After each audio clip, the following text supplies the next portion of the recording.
श्रावस्ती नगर के एक गांव में एक बड़ा दुर्दांत यक्ष मानव रहता था, जो अपने मार्ग से जा रहे मानव को मारता पीटता।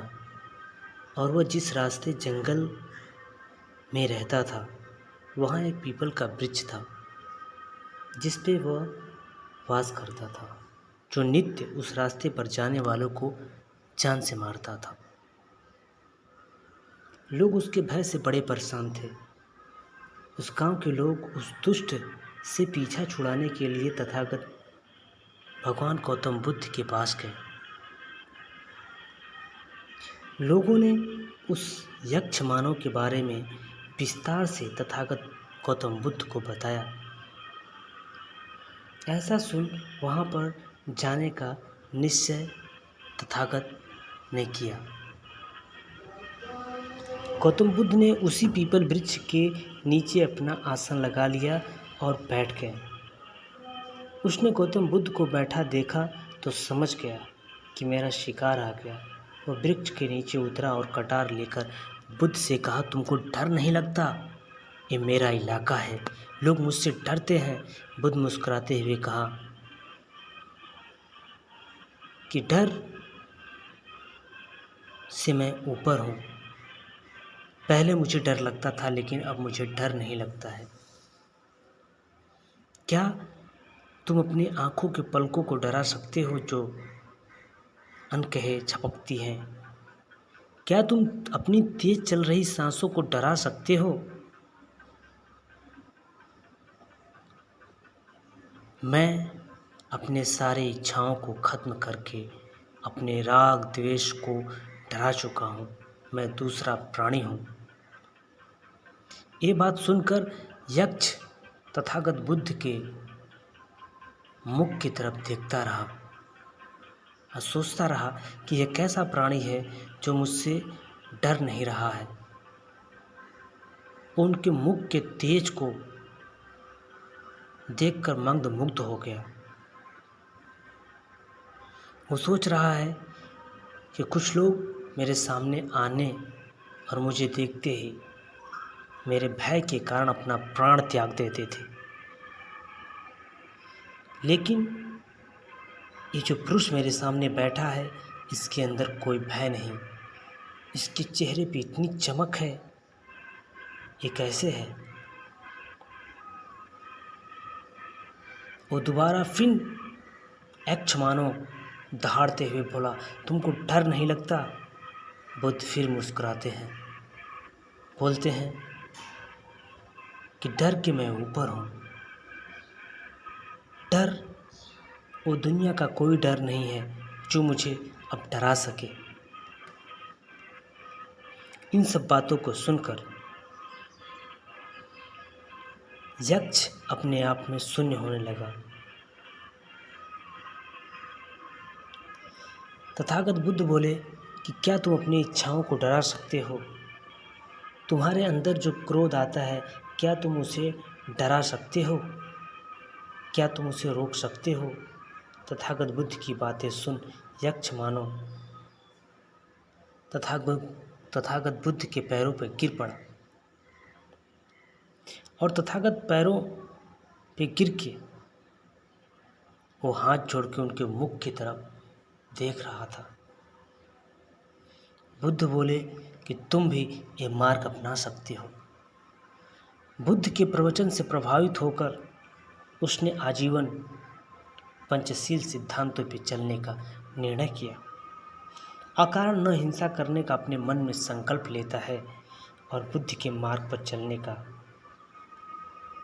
उनसे दीक्षा प्राप्त करना चाहता है। भगवान बुद्ध कहते हैं कि विजयी या विजय उन्हीं को प्राप्त होता है जो अपने ऊपर खुद विजय प्राप्त कर लेते हैं। भगवान बुद्ध की ये कहानी हमें मानव जीवन में यह शिक्षा देती है कि क्या हम किसी को हराना चाहते हैं तो पहले अपने क्रोध को हरा पाए हैं कि नहीं हरा पाए हैं? अपनी कामनाओं पे हम विजय पा पाए हैं कि नहीं पा पाए हैं? क्या हम झूठ बोल रहे हैं? क्या मेरे अंदर सच्चाई है? भगवान बुद्ध कहते हैं कि अब दीपो भव, अपने अंदर प्रकाश करो, अपने कमियों को तलाशो और एक तर्कवादी वैज्ञानिक जीवन जियो। भगवान बुद्ध ये भी कहते हैं कि अगर मैं कह रहा हूँ तो उन बातों को मत मानना, पहले तुम अपने मन मस्तिष्क, अपने विवेक बुद्धि से उसको सोचना कि वो तुम्हारे हिसाब से सही है कि गलत है। भगवान बुद्ध का उपदेश धम्म मार्ग ही जीवन का सच्चा धम्म मार्ग है। मानवता का दूसरा रूप बुद्धम है।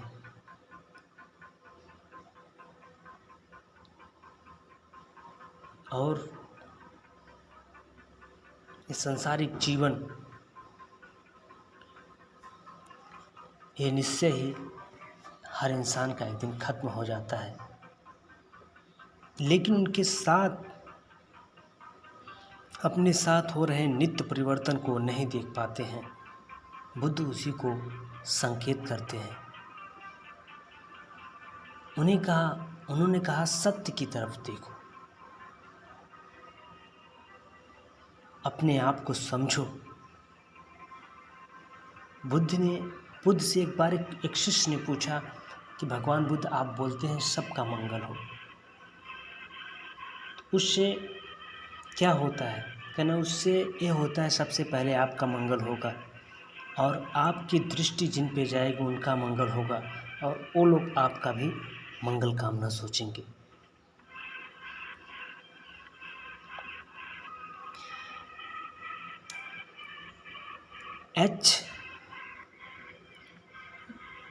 मानो भगवान बुद्ध की बातें सुनकर अपने आप को धम्म के रास्ते पे चलना शुरू कर दिया, अपने क्रोध पे विजय पाना शुरू कर दिया और एक धम्म पथ प्रदर्शक बना।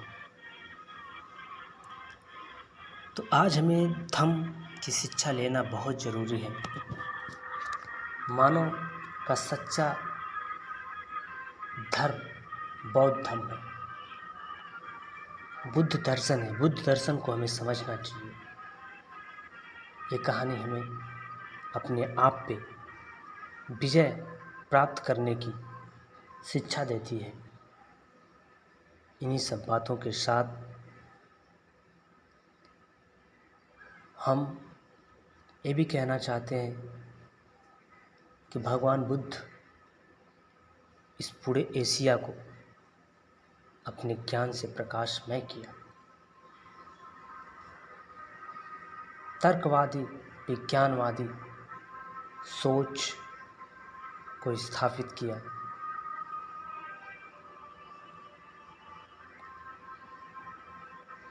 भगवान बुद्ध की एक कहानी आपको अच्छी लगी हो तो इस चैनल को ज़रूर सब्सक्राइब करें।